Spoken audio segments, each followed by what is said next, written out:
Good day, ladies and gentlemen. Welcome to the channel. Today I'm going to show you how you can reset your Android device without losing all of your precious data.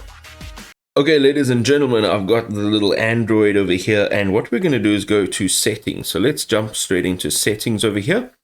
And once we're in settings, we are going to scroll down. Okay, so this is from the top. We're going to scroll down and look for general management. Okay, so once we're in general management, we are going to be able to scroll down and you will see reset.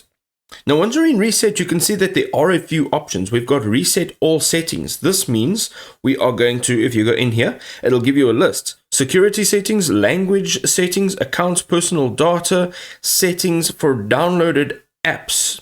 Let's not do this one. Here we can do reset network settings. This will reset your Wi-Fi settings, mobile data, and your Bluetooth.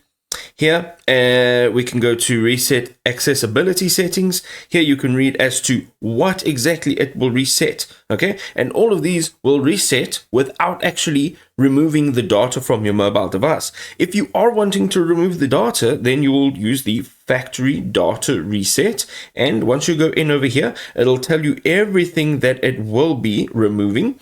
And you're going to go to the bottom, you're going to tap on reset, and this will reset everything. But if you want to do it without losing any of your data, you'll use one of these three settings, depending on exactly why you are wanting to reset your Android device. I hope this was helpful.